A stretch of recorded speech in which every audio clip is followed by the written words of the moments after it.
he's a scaling guru. He's actually scaled and sold 2 companies. Just to scale the business. So if you had $1 left over, instead of paying yourself, if you knew that you were going to invest it back into the company to make $10, then you don't pay yourself the dollar and you figure out just how to live off of macaroni and cheese and maybe a couple of beers on a weekend, and that's it. Hardest part obviously is having the gas in the tank or the cash in the company to keep it going.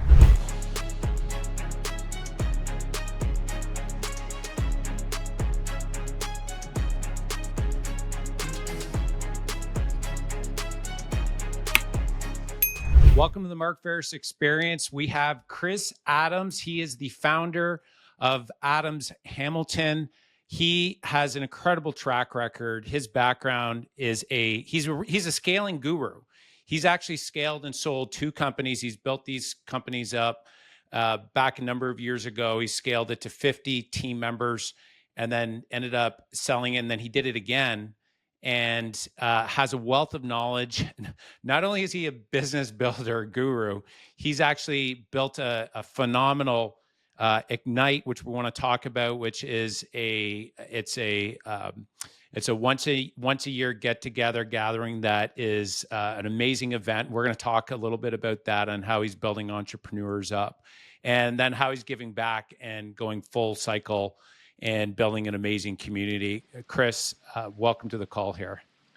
Hey, it's great to be on your show, Mark. It's a pleasure. So there's so much to get into. You're such an accomplished guy and at the same time, such a community builder, and you give back in phenomenal ways. But I want to go back to the very beginning, because Chris Adams wasn't always this, we'll say this big, giant in the business community, although many people may not know about all of your accomplishments, but you've accomplished a lot. And so I want to go back to the very beginning on where did it all begin and kind of that origin story and maybe some of that early struggle that you had to go through at the very beginning. Yeah, I mean, it was the 1990s or late 1990s, and the internet was just, coming around. Everybody was just talking about, like, what is this internet thing and how is it going to go and how are you going to leverage it? My business partner, Krista, and I, we were working in downtown Toronto. I was actually working for a fellow that was running Mars District, which was that large accelerator in Toronto, Young Woo, which he exited to Oracle about a year later. I then moved on to start a digital media company at that point in time, which was building websites and custom web projects and digital marketing tactics in the early days.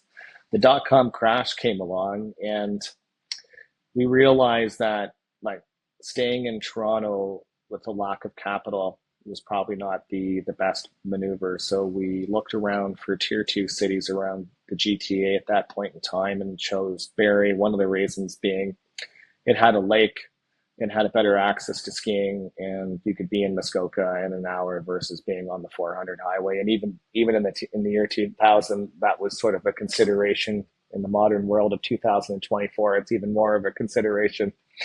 But from that point on, we grew an interesting company, and we scaled in Simcoe County, and we had the county, the city, Napoleon, Flags Unlimited. We had all the major employers using our services, and we cherry picked the GTA, and we got business from there. From that world, we developed what we called a web content management system. This is, if you have run a business, more than likely you're running it on WordPress in the modern world right now, or you're a larger company that can afford, larger sort of content management system software stacks. Ours was called Hot Banana. Again, if I had a chance, I would rename it, but I was very young at the time when we built it. It was a challenge. There were no angel investors. There were no venture capital. There was no accelerators. There's no, get to know the entrepreneurs. There was no advisors. There was no nothing. If you went to a bank, they would just shut the door on you immediately because you had no assets. You were selling intellectual property. So it was a very tough time to run a company. And what we did was we spun this Hot Banana company out of our web company. And what we did was we looked for like-minded channel partners all over the world. So we had resellers of our software in Brussels and Dubai and Singapore and Sydney, Australia, and Los Angeles and Chicago and New York. And it was great. We were scaling at a global level, but we were, in this tier two sort of city named Barrie, Ontario, which was crazy. And so what we did to look at perception is we opened up an office in San Francisco. And so we could sort of say that we had an office in San Fran and also in the Toronto area. And that's sort of how we developed perception in the marketplace, because nobody really knew where Barrie was. We grew the company to 50 people, and we were acquired by a publicly traded company in San Francisco about a year later after that. And then Mark. Yeah. So you just to pause there, because I want to go back to where did you get the initial? So you had these resellers that were out selling your product, so that helped from a cash standpoint. But how did you get enough cash to be able to get going? Did you fund yourself, or did you put it on credit cards? This will go back into like years of therapy of trying to get out of not remembering that pain and suffering. But literally, if you're not prepared to make less or even nothing and pay your employees and just to scale the business. So if you had $1 left over, instead of paying yourself, if you knew that you were going to invest it back into the company to make $10, then you don't pay yourself the dollar, and you figure out just how to live off of macaroni and cheese and maybe a couple of beers on a weekend, and that's it. And so you do it. And if you can't do it, it's going to be a very tough road, because you're not starting a company just to get some sort of paycheck. It's just not going to happen. And maybe it will for certain circumstances, and that's possible. But for most circumstances, there is a touch of, you have to have some sort of sacrifice. Either that's going to be you're working 80 to 120 hours a week and you're sacrificing your personal life. And that happened with myself too. You see all these individuals and your friends doing better and getting paychecks and going to work and doing all these things and driving nice cars. And you're sitting here going, am I making that right? I don't know if I'm making the right decision. I'm not making any money. And it seems like it's the hardest thing I've ever done in my entire life. But yeah. And Chris, go ahead, finish your thought there. Yeah. I mean, and it's possible in the modern world too. We have to realize that not everything is going to work out. It just so happened it worked out for us. But some companies, it doesn't work out, which is also a tough time for people. Well, yeah. And I even for ourselves, when we started, we maxed out our credit cards. Joanna came home one day. She's like, Mark, I couldn't afford milk today. And it's more prevalent today than ever with social media. You see these successful business people that are driving nice cars, and they don't tell you that the hard. And what Chris just shared with you, $1 left, that doesn't go to you. It's like, that's going to be going back into the business. That's what it takes to build something that's worth building. And that's where it's hard to do at the beginning, but that investment in burning the ships mindset is what builds the muscle and the resiliency required to be able to withstand that success that you eventually will end up getting. It's like there's a mindset with that, isn't there, Chris, that you're developing, and you're building up the character to be able to withstand that success. What are your thoughts on that? Yeah, I mean, there's definitely character building moments in those areas, and perseverance would be something. I think curiosity, possibly a little bit of ignorance in there. Like if you knew exactly what you were going to get yourself into, you probably wouldn't do it. You'd be like, no, man, I'm not doing that. But I think because you're struggling and it's just happening in real time, you don't get that chance to sort of reflect. You just keep moving it forward and trying to go forward. Yeah. At that time. Yeah, that's great. So let's keep going now. So you scaled up and you sold, and you ended up selling that to a public company. Yeah. So and then just to go over the mindset of like, hey, why did you kind of move the tech or the intellectual property out into a new co, and then spin that up and kind of name it differently? And we realized that if our salespeople were selling our web content management system, we were only limited to the growth of what we could sell internally. and therefore you have this is where you can have like when you separate it out, you can have an unrealized gain. And so when we separated it out, we then found like-minded digital agencies around the world to resell, and then therefore their sales teams were selling, which means that we were in hundreds of deals rather than just a few deals per month that we could sell just being in Ontario. And that opened my mind up at an earlier date to think about global partnerships when it comes to technology is the way to go. It definitely takes some patience, and it takes maturity to do so, because you might sacrifice professional service fees that you might want in today, but you're sacrificing that for building a reoccurring revenue engine for tomorrow, and that takes maturity to look at it in that manner, and it's hard to from a cash flow perspective. In your experience, have you seen that prevalent, and is there opportunity across different industries to take that same leverage point and apply it? Yeah, I mean, there could be, again, you could be a manufacturing company that may have, you might have a processee, or it might have like a widget that you've manufactured and you're using it internally.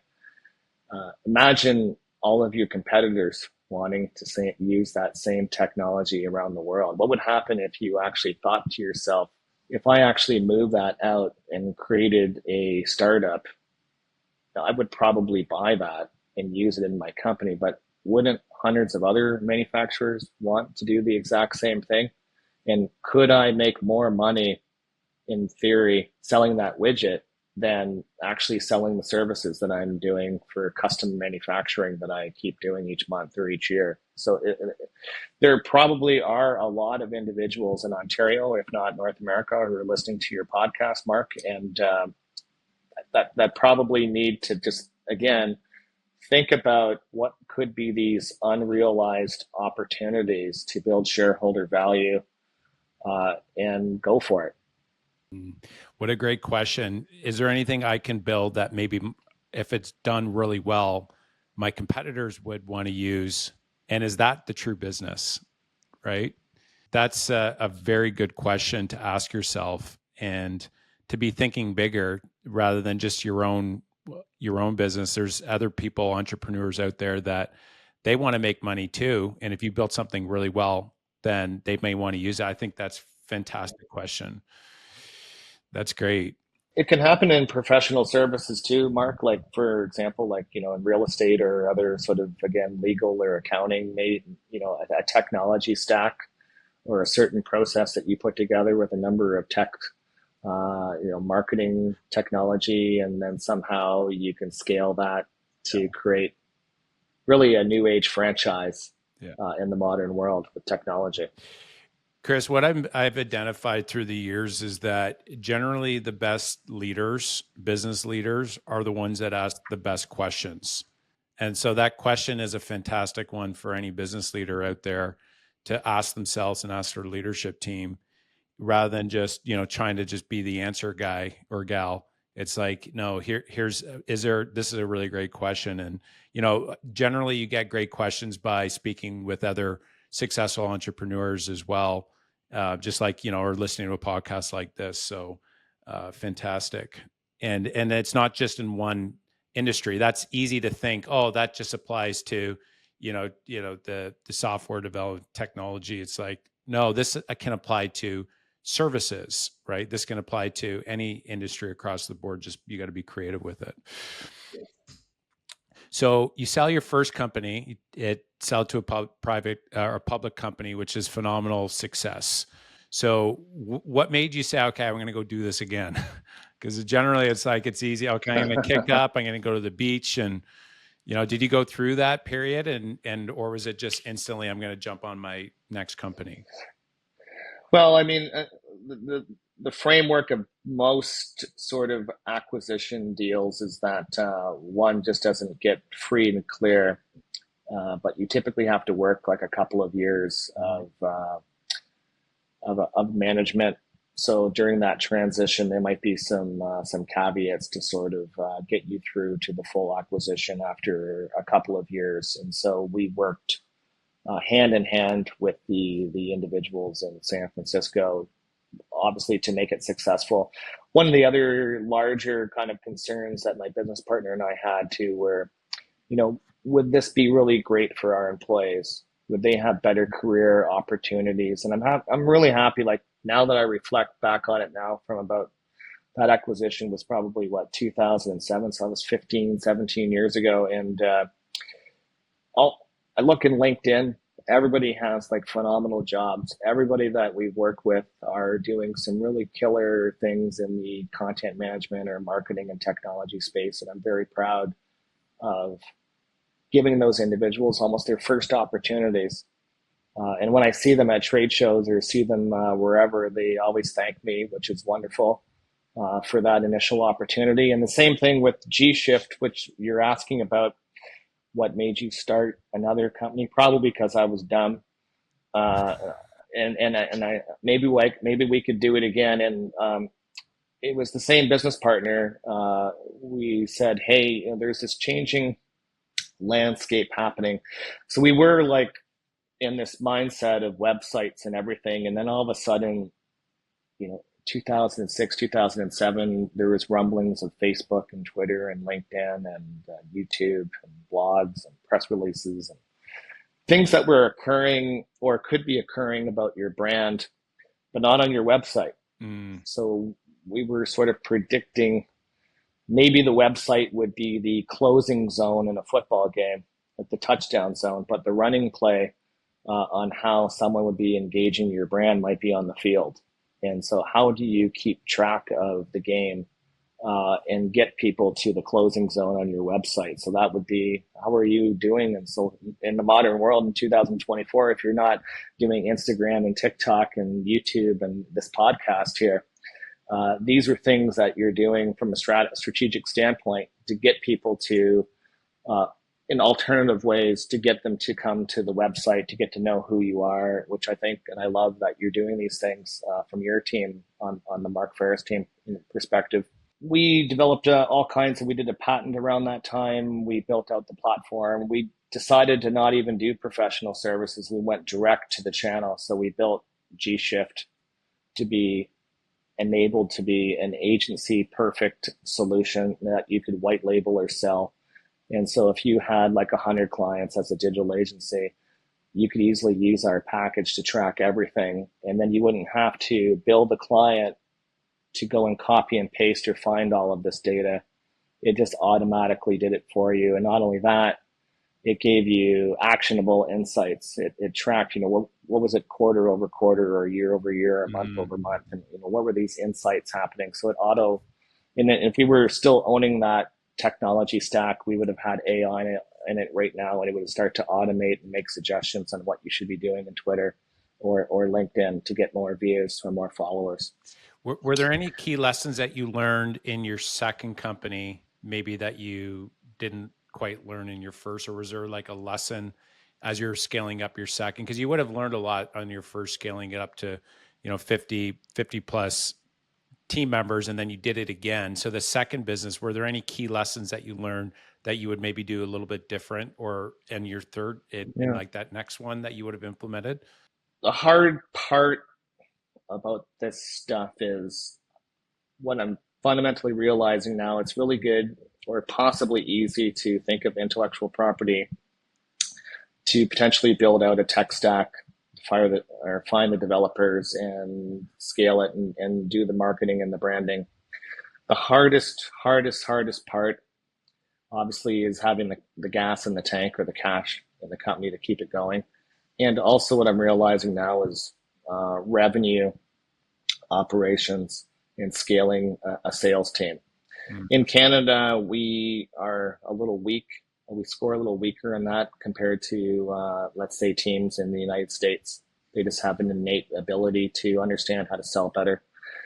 And we'll go into the Reignite Conference shortly, but one of the one of the camps or the mini camps within that is a whole panel discussion on revenue operations and pop-up talks around scaling sales teams, the formulas being used, how do you compensate team members in those formulas, how are you tracking it with the CRM, how long does a lead get owned by the marketing team. Say it's a set of 10 steps to sell something, your widget or your service. Does marketing own 1 to 4? And then at some point, the hot potato or the lead gets pushed over to sales, and then sales then starts to work that as it's proven that that's a real lead. It's probably going to sell, or that lead stays within the marketing team for a long time until it percolates, and then it comes over that sort of that hidden wall. Because you only have so much finite cash, so much finite resources or human resources on your team. You want them to focus exactly on what's going to sell at that particular point in time. And so that, I hope that answers your question on, what did I learn and what would I hyper focus in on my next startup if I decided to start one. It would be, how do I build the best sales team in the world? Okay, I got it. Yeah, Yeah. to drive further cash and revenue within a company, the sales is driving a kick-ass sales team would be first and foremost your number one mission. Yeah. Yeah. There are individuals that are super smart in Toronto, like they call themselves these chief revenue officers. Yeah. And these are the types of folks that are like saying, hey, if I had $1 and I knew how to spend it, I could invest in this. And I know that within 3 months, that dollar would turn into $10. And I know that $10 at a shareholder, say it's like trading or potentially like a valuation of 6 or 8x on that. So every time I invest $1, I'm creating revenue 3 months later, and I'm creating long-term shareholder value. And I have a math formula and a spreadsheet. And these people they're just so smart. And you need to have these individuals thinking in a strategic way, because then you can talk to the bank, you can talk to your angel investor, you can talk to your venture capital, and now you're talking about converting dollars into value. You're not even talking about what you're selling. They just want to know, how to convert a dollar, and it's going to move down the field. So this is where there's two parts to this I want to dive into. There's the sales, and then there's the whole direct response marketing, and the whole cost of acquisition of client and lifetime value and whatnot. But the sales, let's talk about that here first, because I think it's such a powerful element of any business is the ability to sell. What would you say would be one or two key traits to building a rock star sales team?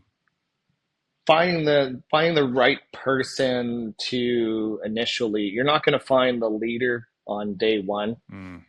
And typically, from what I see, it's founder driven. So there needs to be some sort of founder or early employee that's very passionate around convincing someone to use software for the first. And in my analogy, I'll start with software because I typically deal in that zone. So if it's a new piece of software you're trying to hone in on, and I talk about with my founders, is it a vitamin or is it a painkiller? I mean, if it's a vitamin, I got to be a really good salesperson, because if there's a lack of cash and energy, I can survive without my Fred Flintstone vitamins in my life. I could probably do fine. But if I have back pain, I'm going to Shoppers Drug Mart, I'm buying an aspirin. I don't care what it costs. I'm buying it today.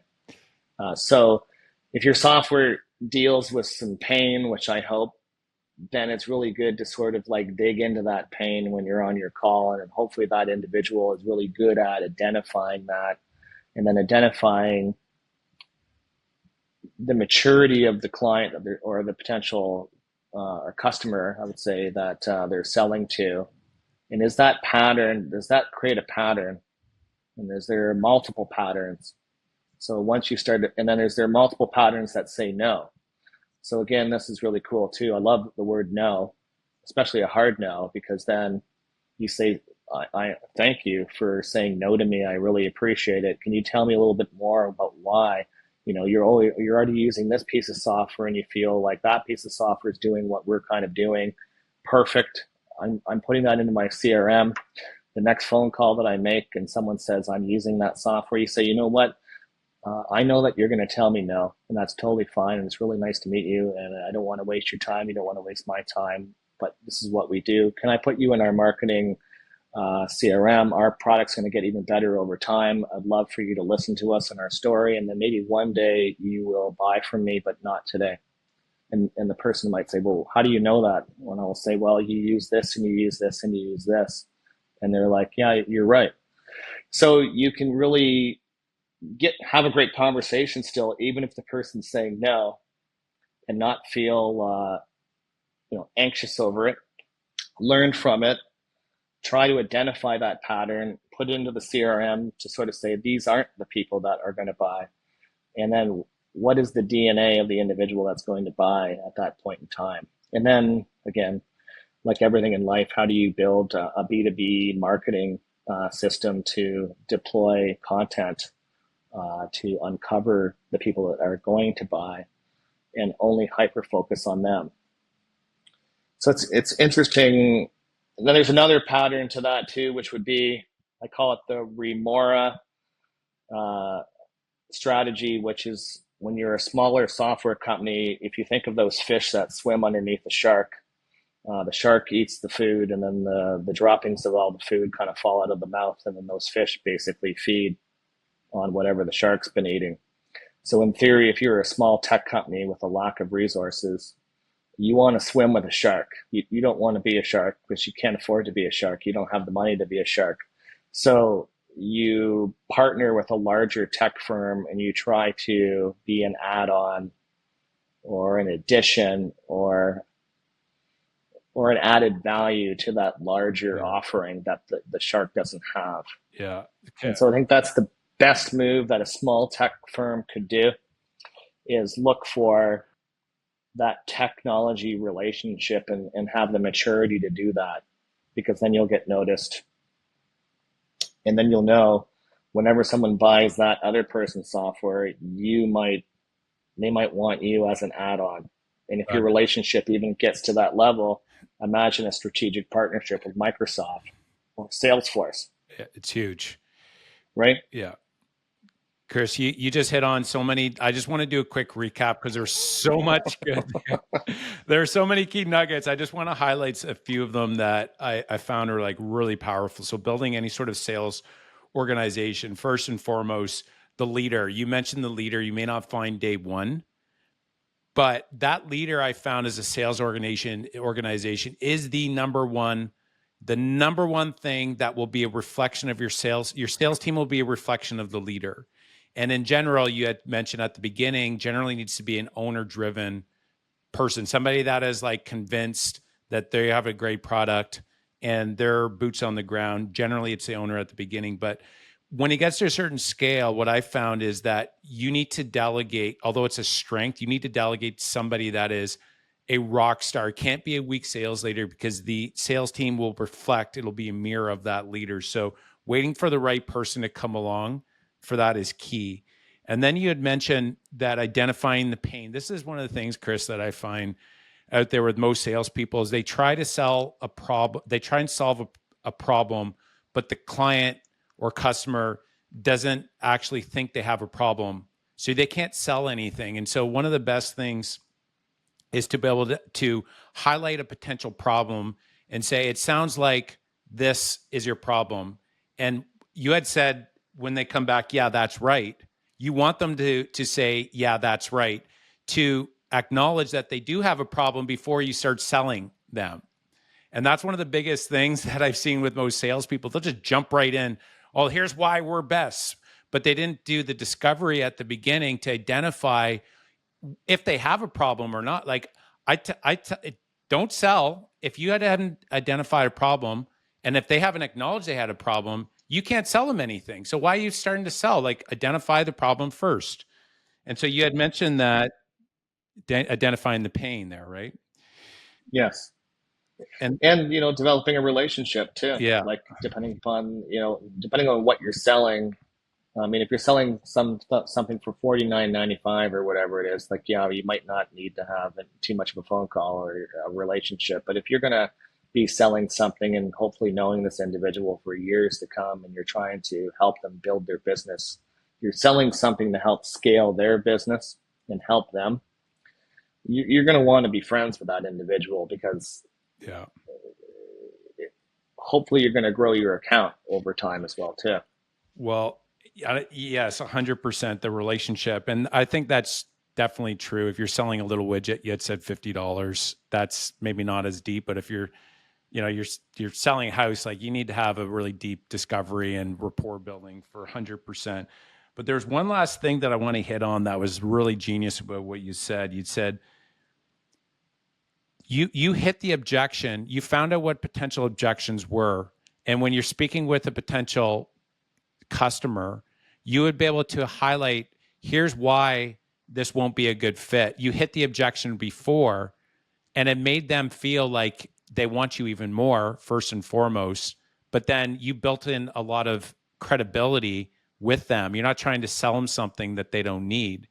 And so Yes, trying to find out like what their objections are and hitting the objection early on, it's like, oh, okay, you've already answered my question. It would be odd for them to bring that back up after. That's why I yep, love what you had said. Like collect what the feedback is, what the potential objections are, and then, try to fix them ahead of time, but hit them before they say no, because then it shows that you really know what and truly know what their problems are and their challenges. exactly. Yeah. Wow. That was so good to go back and listen to what Chris had said. And I just wanted to highlight some of those points that I found scaling our sales organizations. That's been key. All right. So let's talk a little bit about this conference, amazing conference, because Chris, you're a rock star as well. Maybe we just quickly touch on that. So guitar player, but you've performed in some pretty big settings as well. Maybe talk about that, and then how you've been able to tie some of your passion and giving back to this organization that you're launching called Reignite. Yeah. Well, I mean, the band piece is interesting. The drummer has been, I think, the mayor of Barrie previously for about, I think, 8 to 12 years. That was Jeff Lehman, and I the business people that are in the band with me are amazing cardiologists to well-known entrepreneurs and architects, radio station owners, amazing individuals that I look up to, and I have deep gratitude to be not only their friend, but being their colleagues and working in like helping in the band here. And what we've done is turned a passion into charity. So we've probably been involved in at least over $500,000 of fundraising over the past. I think it's been about 15 to 18 years in the band. Our claim to fame at one point was that we opened up for the Steve Miller Band, Casino Rama, for 5,000 people. It's That was a huge. fundraiser for our local hospital. Huge. So it is really great. Again, we were a little talking about this pre podcast here, and just the idea that in order, you can have a great family, you can run a great business, you can be a great employer, but at the end of the day, even if you're selling widgets or services all over the world or wherever you might be, it's great to engage and become an integral part of the community in whatever fashion that individual needs to be. But you have to, if you're always just sort of complaining, you need to also provide solutions, and you need to kind of dig in, and you need to do it yourself. You need to go in there and you got to try, and again, leave a legacy or something behind in the community to drive it forward, which I think we can all in the modern world learn a lesson from that in North America here. So you got 180 people come out to this conference once a year. What would an entrepreneur learn by coming to this? And maybe you can tell us a little bit about what the couple of days look like. Yeah, so it's called Reignite Conference. This is its third year. We hosted up at a kids camp, but it's obviously for entrepreneurs, angels, and venture capital and ecosystem people. They could be accountants, lawyers, granting organizations, schools, or colleges and university individuals. At the heart of the camp, we've introduced, we have an artist in residence that does art throughout the whole time. And then we raise that art piece by the end of the 2.5 days. We raised $5,000 for the Season Center last year here in Barrie. And someone bought that piece of art, and the artist actually built it over the entire time frame, which is really cool. I think it's cool because it's different in the fact that something is being created in an innovative way. Just as you would talk about software being created, art is the same kind of creative mechanisms. Then we also have bands and also keynotes. So last year's keynote was Kevin Edwards. He talked about growing Skip the Dishes in North America from 50 million to $1 billion in 3.5 years. And it was like, you couldn't even hear any of the pin drop in the room because everybody was like listening to this guy talk about like, holy shit, this is like Gold. I don't even know if there's another company that has grown that quickly in that short amount of time during that period of time because of COVID, which is insane. We also had Bruce Croxon he was a CBC Dragon at a point in time, and he sold a dating kind of app back in the day called Lava Life, and he's a VC at a company called Round 13. We also had Nicholas talk about his startup idea called Flow Hydration or Flow Water. Yeah. You probably have bought your Flow at Starbucks, and you just talked about growing this brand, and it's now publicly traded on the NASDAQ. Then we also had Shelby Taylor from Chicopee Pasta. She started an alternative pasta company. She's in over 10,000 stores in North America. I think she was number 72 out of 450 high growth organizations. Yeah, if you're an innovative person and you're looking at, hey, how do I take my professional service company from a few million a year to over 10 million a year? How do I scale that with marketing and technology? You're the perfect kind of person to come. Like, you need to start thinking just a different kind of mechanism in a different way. And I think it's sort of like the analogy I use is, and even I see it every year too. I'm in a fishbowl and I kind of look at myself inside this fishbowl, but I don't really have this outside view of myself. And so when I do, I can really have like a perspective of an honest perspective to say, Chris, here's the things. If you want to perform the way you're going to perform next year, here are the things that you've learned at this conference from a personal level, and you need to apply it next year in 2025 in order to get better peak performance out of yourself. And so that's what I personally love, the internal growth and meeting all of these really fascinating people that are awesome in every aspect of their life. And you say, how are they doing it? And I think it's fascinating to have that moment to sort of say and reflect, maybe I am weak here. Maybe I am a little okay here, and maybe it's okay. And maybe how do I actually then have the discipline? What do I need to do to make it better next year? Chris, and this is one of the things that I found to be so powerful connecting with, guys like yourself and, other entrepreneurs, is that on a day-to-day, you said it, you could be in your fishbowl and you see your own problems, but until you get outside, you don't really see what the true story is. And what's also interesting is that a lot of times we're working hard on something, but you're not focusing on the kink of the hose in the business. It's like, what is the number one thing that has the biggest leverage point that if you're going to spend an hour on or $1,000 on or whatever investment, is that going to get your biggest return? Sometimes maybe it's a revenue generating problem that you have, or maybe it's a conversion problem, but like, what is the number one problem to solve for, and spend more time trying to figure out what problem to solve rather than just the first thing that comes up. Right. And that's what these conversations and coming to conferences like Chris is talking about, Reignite and others that are like that. And they help you shine a spotlight of, oh my goodness, I didn't even think of that. Has that been your experience, Chris? Absolutely. It's, I think it's just around having the openness, and in this modern tech world, being able to take 2.5 days off, you go a little off grid. You have your your plaid on and your toque, or if it's cold, or you got your hat and you're unshaven and you're at this camp and you're very open minded to talking. It doesn't matter if whoever, if it's Kevin Edwards or whoever else it was.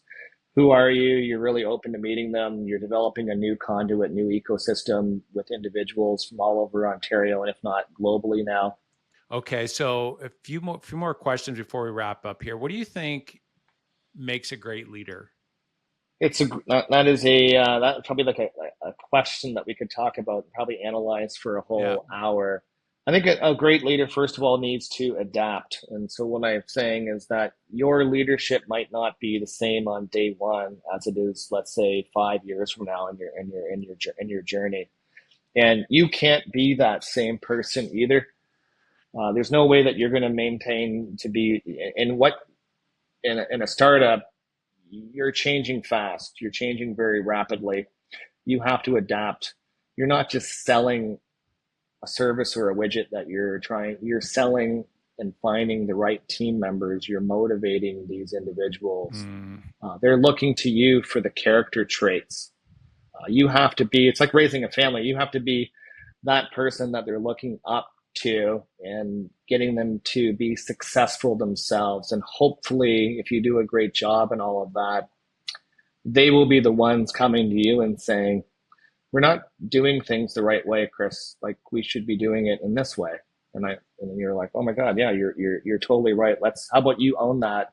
And then as you're developing and growing, you can now rely on, and as Mark, you were saying, delegation and responsibilities, and you can compensate for that with job titles and or career maneuverings or higher salaries for the people that are actually wanting to put in the time and help grow the organization. So again, a leader, coming back to it, is a person that is going to motivate at multiple levels, that has the core values and DNA of the culture and of the organization built within them at day one. However, allowing for the adaptation as people start to have their own feelings, uh, allowing for other individual inputs and values to come in to create that overall culture so that it's not just you doing it, you're building a team now that owns that culture. yeah. Okay, just to summarize that. So, an openness to receive feedback as you grow, being able to build that culture from day one and to be able to communicate what that culture is right through the company. And then the adaptation. This is one thing that I found, Chris, that was actually a very humbling experience for me because when I started, I had to become like a really great agent and I had to learn the operator side. And we grew to a point where, okay, I was doing 150 sales, training salespeople. I had to learn how to train salespeople. And then I had to step back from sales, which was a very hard thing to do because it felt like I was contributing. But I'm like, no, I needed to now be head of sales. And then what was hard, the next hard thing, Chris, was like as head of sales, I had to delegate head of sales to be the CEO. And then I had to learn how to be CEO. And then when things were going well, there was a need to create this real estate investment firm. So I had to go back to the very beginning, get back in the trenches and this other business real estate investment firm, although we've been doing it all the years, and to build it from scratch again. But I'm telling you, you nailed it in regards to the adaptation. And one of the hardest things I found was the ability to be vulnerable again after you've already scaled something where you were, we'll just say, recognized and known, but then go back to the very beginning. That was very hard to do, but a key trait that I found was really important. Yeah, I think you've nailed it all along, and it's a very hard thing. I mean, being the leader is very hard. It's humbling. Again, as you said, you're constantly adapting. You're relearning or learning what you need to know for that particular moment in time, which is it's difficult. And then being able to rely and being humbled if maybe you don't have the idea, but your team members are bringing those ideas and they're phenomenal ideas, and then saying, you know what, you guys are great. This is amazing. And then enabling them, empowering them, to take that challenge on. And again, I think, if I look back at from a family perspective, I have a 16-year-old, as you know, and I would think in the same analogy that like if he's, 18 to 21 and he says, Dad, thank you for all these like teachings and things. And now I want to do this. And this is how I'm going to do it. I think that would be like a magical moment for myself from a personal level. So good. No, that's great. So you're super successful, Chris. What investing advice would you give somebody that's, they're growing their company and they're looking, they have some extra money to invest. What would you say would be some good overall, just general investing advice to be able to help an entrepreneur build wealth faster? Yeah, I mean, diversification is in this modern world, I think, is a great strategy, and as what you're accomplishing in Florida around diversifying into capital projects that could also provide dividends and reoccurring revenue and opportunities in the future, I think is good. You don't want to go all in on one thing in this world that we live in.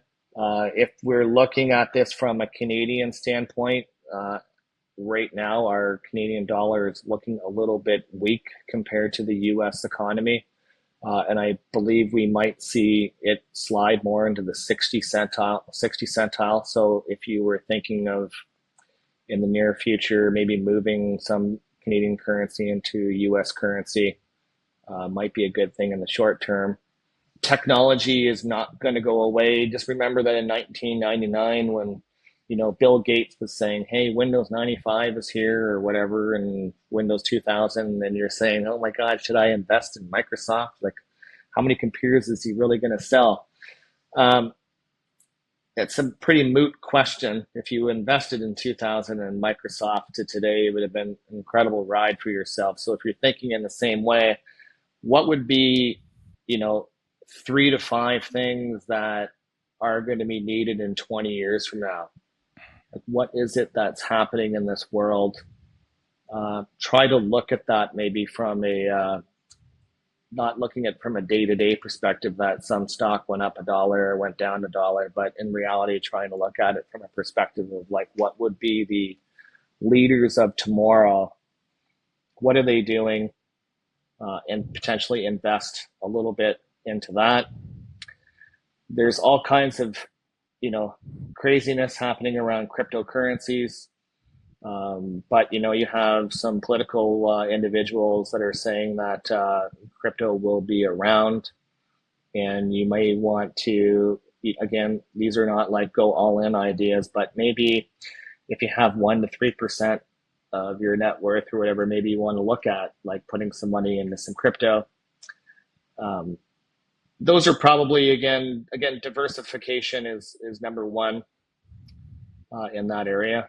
This is outside of your own business. Yeah. Chris, that was great advice. Thanks for sharing. What are you excited about right now? I think I look at life from opportunity perspective. There's a massive amount of opportunity in the next decade, especially around technology. And I am working day to day to be engaged in that area. And I'm very grateful and lucky. There's a number of ways that I do get engaged with entrepreneurs, and one is through Georgian College and through their research and innovation department. And I get assigned to a number of up and coming entrepreneurs and companies that are scaling, and I get to help them. I'm also an entrepreneur in residence through DMZ, which was Ryerson, it's now TMU University, and I'm assigned to a lot of high growth technology companies through there. And then I'm part of this Intellectual Property Office of Ontario, in which case I help discuss patents and trademarks with high growth companies that are scaling in Ontario too. And so within all of that, I am very lucky in that every single day, literally, I get to meet with entrepreneurs and innovators talking about their ideas and how to scale and how to do marketing better and how the technology is changing. And it's every single day. And I love literally love being in the sandbox with these individuals. Chris, the time has just flown by here. And I love what you had said about the next 10 years is going to bring a lot of opportunity over the next 10 years. And I think that is such a powerful thing to think about right now is, if you just go to the news, it's very easy to get this slanted view about what's actually coming down the pipe. The reality is that over the next 10 years, there's going to be many, many, many millionaires that have been built. And there's going to be many, many billionaires that have been built.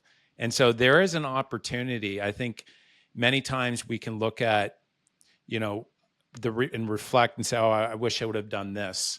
Well, the next best time is actually doing it right now.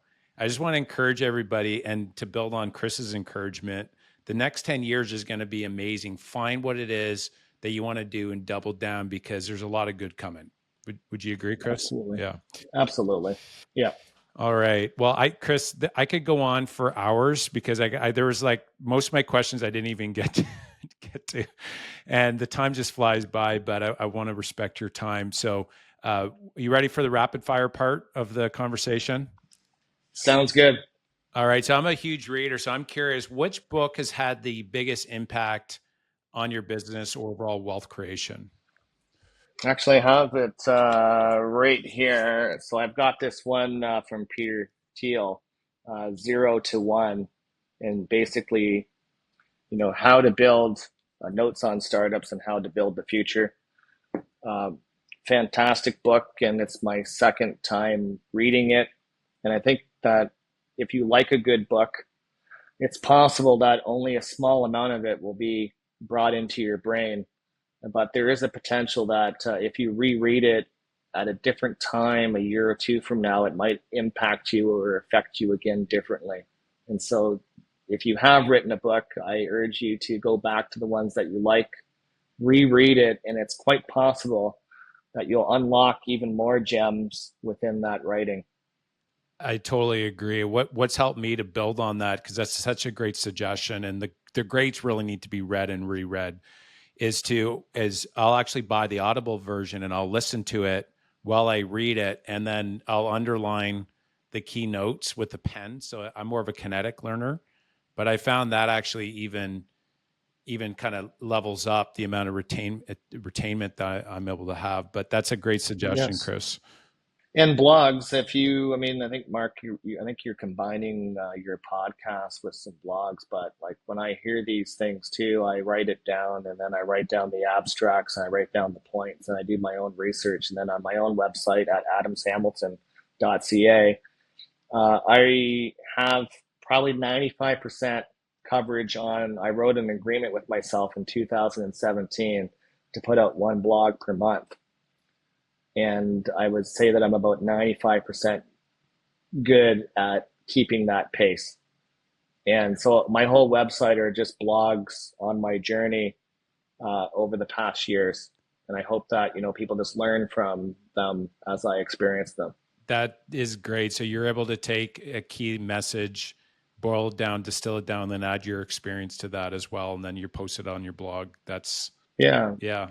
To give you an example, I took some learnings from the Maestro Fresh West, who's speaking at Reignite, and I wrote a blog just recently on vision and around how he has done it, and then really it's my perspective on the Maestro. One thing I found, Chris, and you'd be able to speak to this, is the the ability to actually write down an idea. It means that you need to know the idea really well to be able to succinctly say something. And it's actually been that's actually been something as well. As you read a book, you underline, but if you go back and actually take some notes of those key ideas, that's where the writing down side of it, you probably got so many nuggets and kind of key ideas just by the act of writing your blog through the years. That's many years since 2017. You've probably taken a lot Yes, for yourself out of that too, I would think. yes. Yeah. Okay. So this is not so much a rapid fire, but that's because of me, not you. The second question here is, how would others describe you if you had three different words, somebody that knows you best, how would they describe you? Entrepreneurial, creative, and fun person. I strive to surround myself with really fun, creative, and entrepreneurial people. And I give back into that, and I think I take from that, and I hope that that sort of like cycles between all of my friends and colleagues. And I really love people that are thinking again that the glass is half full. Mm, It's room for opportunity, and how do we take advantage of that opportunity? And you only, as we're experiencing in the world, you only live once, mm. and you gotta. And I forget if it was Forrest Gump or whatever it is, but if you don't look around, or no, it was Ferris Bueller. If you don't look around every once in a while, life is just going to pass you by.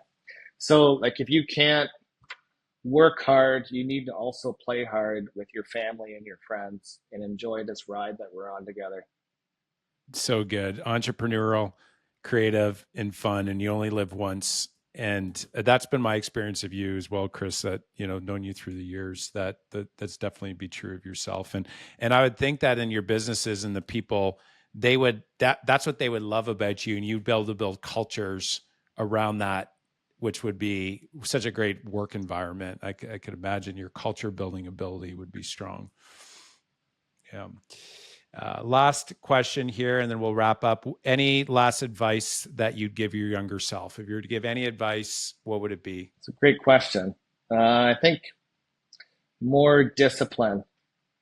The discipline to, I think everybody probably experiences at one point in their life where you're trying to do something, but you feel the mountain is too high. And so maybe you put it off, you procrastinate because you're like, oh my God, I gotta climb all the way here. How is that even possible? But if I could go back in time and have the discipline to figure out again to break things down and not look at it from like a 10,000-foot peak Mm, that you're climbing, but how do you break that down into incremental wins where you're climbing at a few hundred feet at a time and breaking that down and not worrying about getting there today, but maybe 90 days from now you'll get mm. there. But you did the work to get there incrementally. And I think that's probably a challenge for all entrepreneurs, for anybody in this world. And I'm still working on it personally to again break these things down again and try not to have anxiety. Try to approach it with curiosity, and again try to do just a little bit every day. And again, this comes back to our sales talk. Imagine if you told me I had to do 100 phone calls today in this month or this quarter. I'm like, oh my God, I got 100 phone calls. But okay, let's break that down. That's there's 20 business days this month. Okay, so that's 5 phone calls a day. All right. What would happen if I just earmarked 2 hours a day for 5 phone calls, and I have 6 hours to do everything else? That doesn't seem like it's a bad thing at all. Like I think that's a doable thing. So if you were thinking of how do you block that, how do you look at it and break it down? I didn't have that discipline earlier, and it's something that I think it's going to be a challenge for everybody every single day. Such wise counsel you gave there, Chris. This has been a phenomenal interview. Appreciate you a lot, Chris. Thanks for coming on the show. Hey, it's a pleasure, Mark. Thank you. Awesome.